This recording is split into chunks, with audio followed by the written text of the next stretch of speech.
You know, there are people outside who think we're a little strange. I'm going to tell you a little story about a friend of mine and I. We took a little vacation, and then you decide if we're strange. I see nothing wrong with it. My old friend Vern Carlson, the old State Farm guy, he and I are fishing buddies. So a couple of years ago, we decided to take our wives and go to Hawaii. Big deal. February. It's not the sort of thing we got to do very often, so you want to maximize it. So, of course, I took along my fishing gear, because I don't go any place if I don't have a little fishing gear. And we decided that Kauai was a good place and probably a good place to fish. And I noticed the minute we got our rental car and started toward the hotel, there were chickens everywhere. Yeah, I mean, really, there are chickens everywhere.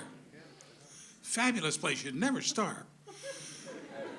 So anyway, we went to this place, I think it was called the Plantation, and it's got bungalows on this. There's this huge, big lawn, and there's bungalow, and then the hotel part's over here. Well, we've got a bungalow right in the center.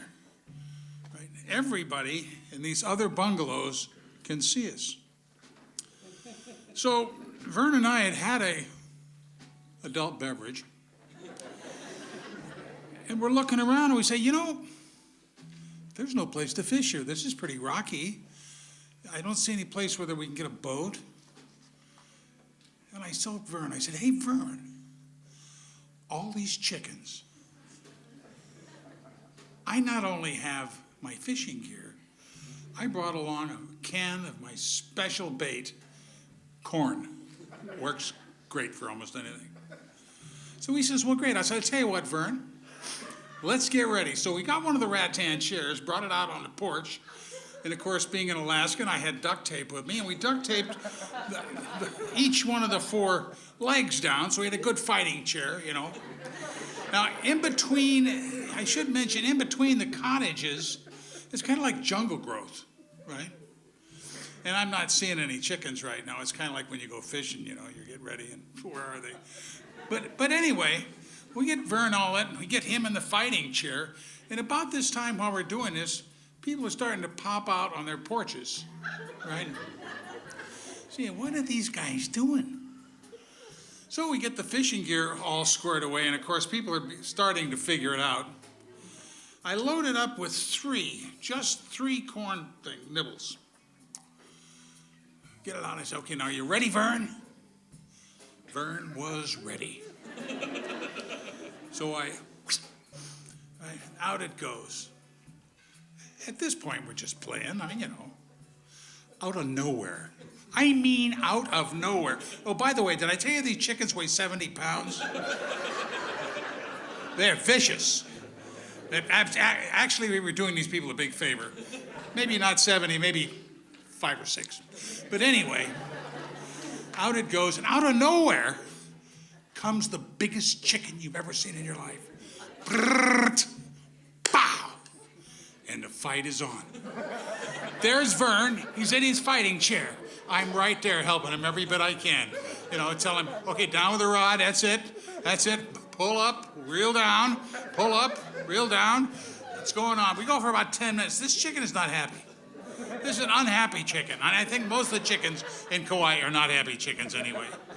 So he gets about, 10 feet from us. And did I mention that the crowd had gotten larger?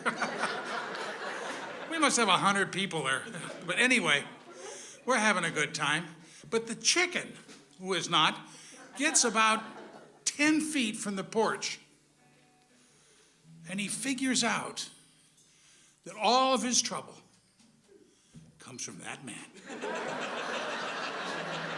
who is holding a stick in his hand, and he's causing me trouble. At which time, the bird, I didn't know they could fly. Did you know they could fly? I mean, nobody told us they could fly, or we might not have done this. Up it comes, pow, hits Vern right in the chest. Did I mention he was bare-chested? Probably another reason we grew a crowd. And anyway, I had not duct taped things as I should have, apparently, because he later told me this was my fault. The chair goes over backwards. Him, the chair, the chicken, oh, the chicken. And the chicken is still hooked just on the end of its beak, not, any place that's too nasty. Thank heavens for that. But anyway, so I'm trying to get the chicken. Vern, in the meantime, is trying to, he's flat out on his back, and he's trying to get up. So finally, Vern gets rolled over, right, and he's on all fours. I finally got the chicken. Those chickens are tough, dangerous, and tough, and they don't like people to hold on to them.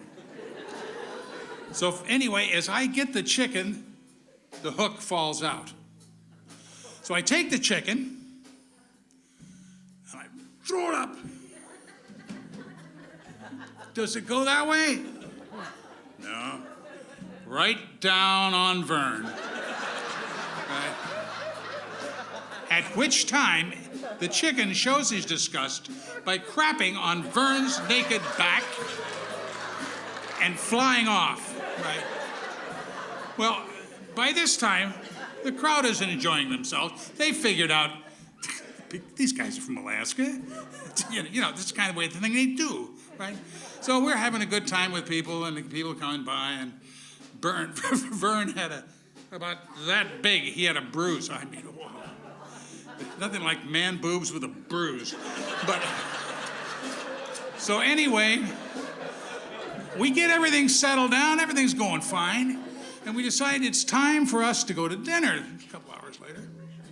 So we're walking over to the hotel part where the dining room was, and this very stern man, very stern, identifies himself as the hotel manager and tells me that Kauai's chickens are kind of like the American eagle. Yeah. I'd never go fishing for eagles. And that he would appreciate it if we did not fish for any more chickens, or they would have to ask us to forfeit the rest of our week. And about the time he finishes that, we turn into the dining room to a standing ovation.